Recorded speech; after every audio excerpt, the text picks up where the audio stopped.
नमस्कार दोस्तों, concept plus academy के ई लर्निंग प्रोग्राम में आपका स्वागत है। ध्वनि या साउंड से संबंधित टॉपिक के बारे में अपन बात कर रहे थे और इस वीडियो में अपन बात करेंगे नॉइज़ या शोर के बारे में।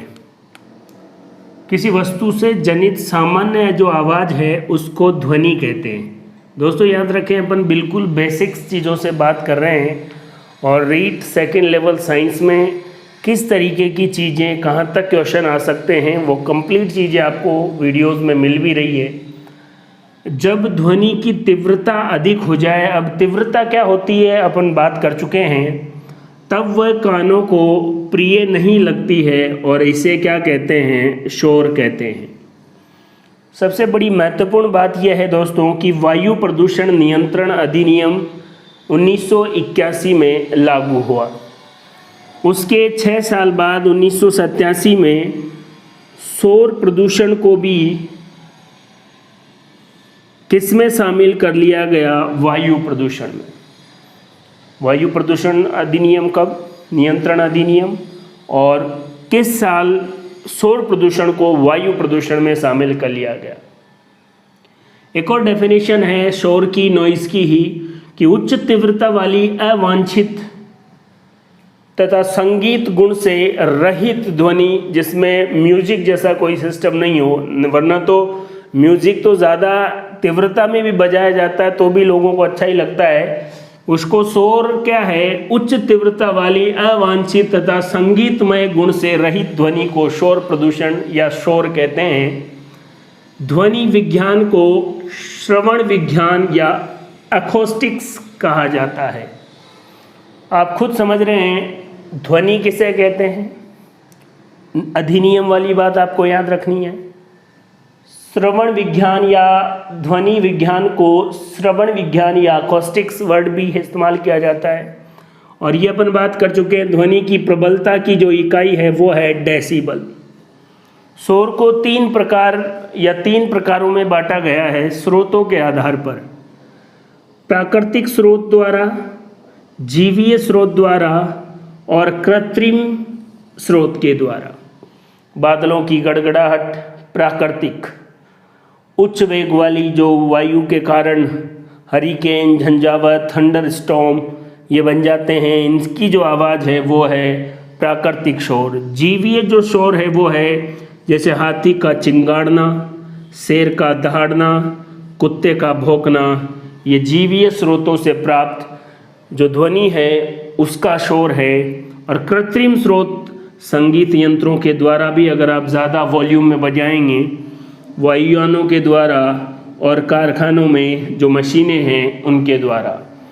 तो शोर को 3 प्रकारों में स्रोतों के आधार पर, या शोर के जो स्रोत हैं उनको 3 प्रकारों में, प्राकृतिक स्रोत, जीवीय स्रोत और कृत्रिम स्रोत, इन सभी से शोर या नॉइज़ उत्पन्न होती है।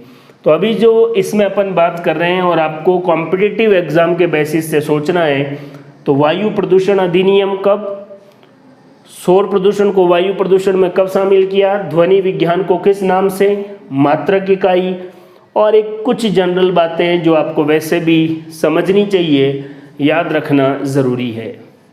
शोर से मनुष्य के जीवन पर पड़ने वाले क्या प्रभाव है उसके बारे में बात करते हैं। इन प्रभावों में मैंने आपको बताया है सामान्य प्रभाव।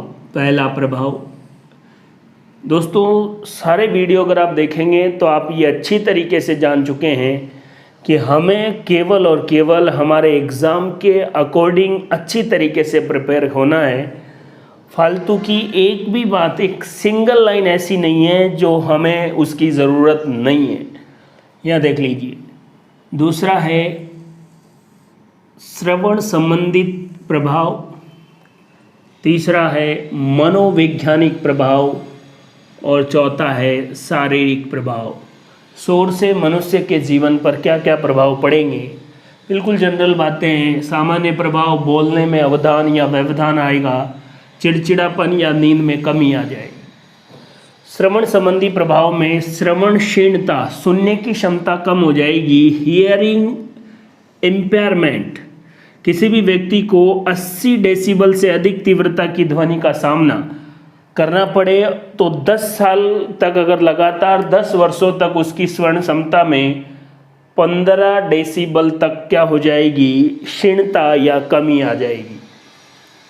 उसके बाद देखिए मनोवैज्ञानिक, लंबी अवधि तक शोर में रहने से न्यूरोमेंटल डिसऑर्डर आ जाता है, चिड़चिड़ापन भी कह सकते हैं, और भी मेंटल डिसऑर्डर्स आ जाते हैं। शारीरिक प्रभाव में उच्च रक्तचाप, उत्तेजना, हृदय रोग, आँख की पुतलियों में खिंचाव, और लगातार शोर में रहने वाली महिलाओं के नवजात शिशुओं में भी विकृतियाँ या डिसऑर्डर्स आ जाते हैं।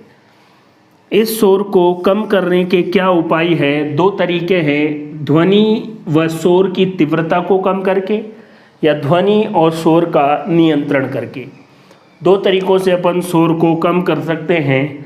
उससे पहले आप ये देख लें, इस पूरी बातों में एग्ज़ाम के लिए क्या पर्पज़ है, कोई ख़ास बात आपको इसमें याद रखने की ज़रूरत नहीं है, फिर भी बताना इसलिए ज़रूरी है आपके सिलेबस में शोर और इसको कम करने के उपाय।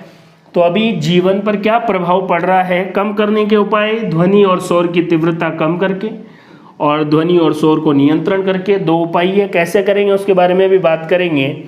2 कुछ जनरल जानकारियाँ कि 80 डेसिबल से ज़्यादा की ध्वनि अगर आप लगातार 10 सालों तक सुनेंगे तो 15 डेसिबल तक आपकी स्वर्ण क्षमता कम हो जाएगी। ये ज़रूर याद रखें, ध्वनि के प्रभाव या शोर के कारण उच्च रक्तचाप, उत्तेजना, हृदय रोग, आँख की पुतलियों में खिंचाव और लगातार शोर में रहने वाली महिलाओं के शिशु में विकृतियाँ आ जाती है। बाकी कोई ऐसी खास बात नहीं है। शोर को कम करने के उपाय 2 है, या तो तीव्रता कम कर दो या उसका कंट्रोल या नियंत्रण ही कर दो।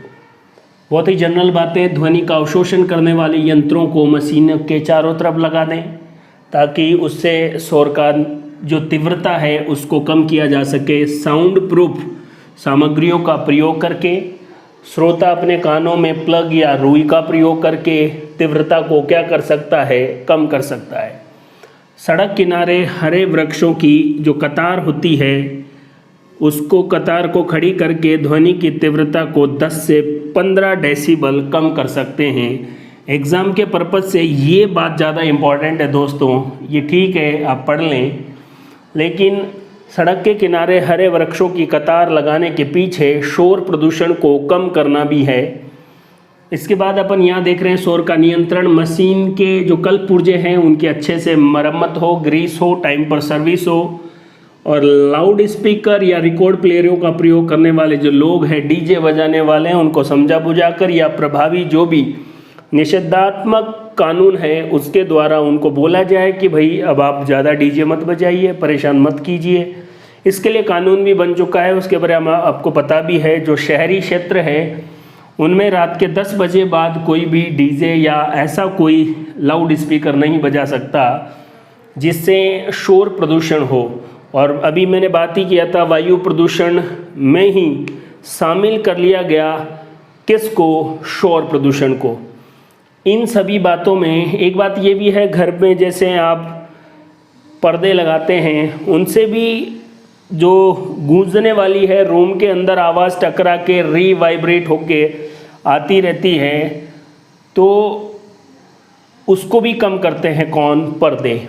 लेकिन यहाँ पर एक तो ये पेड़ों वाली बात याद रखना है, दूसरा एग्ज़ाम में जितनी भी बार सवाल आया है वो इस बात से आया है।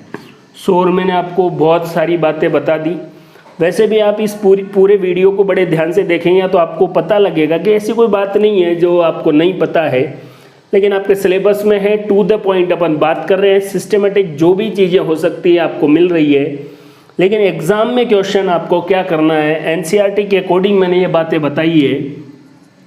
सामान्य श्वास के दौरान जो ध्वनि की प्रबलता है 10 डेसिबल, मंद फुसफुसाहट के लिए 30 डेसिबल, सामान्य आप वार्तालाप कर रहे हैं 60 डेसिबल, व्यस्त यातायात 70 डेसिबल, औसत फैक्ट्री की 80 डेसिबल। चिड़चिड़ापन हो जाता है 90 डेसिबल अगर आप लगातार सुनते रहें, और 120 डेसिबल से ऊपर कान का पर्दा भी फट सकता है।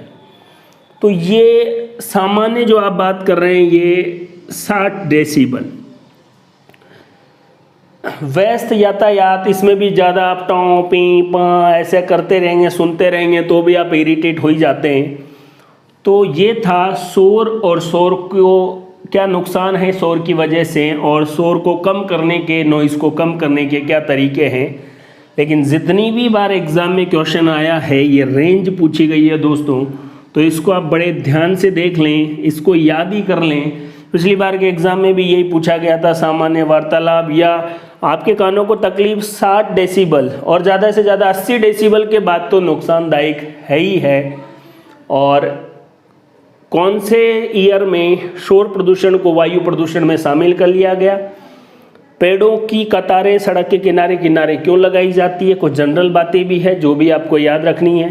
पूरे शॉर्ट टॉपिक में अगर आप पूरे वीडियो को ध्यान से देखें, कुछ एक ही बातें है ना, बाकी बातें यूँ हैं कि आपको लगे कि हाँ टॉपिक पूरा हुआ है, वरना तो सबसे इम्पॉर्टेंट बात अगर मेरे को कोई बोले और मेरे को तैयारी करके जाना हो तो एनसीईआरटी के अकॉर्डिंग इस लेवल को कि सामान्य श्वास में कितना डेसिबल, अगर बिल्कुल शांत क्षेत्र है वहाँ पर 0 डेसिबल, मंद फुसफुसाहट में कितना डेसिबल, सामान्य वार्तालाप में कितना, कान के पर्दों को कितना, चिड़चिड़ापन कितने में शुरू हो जाता है।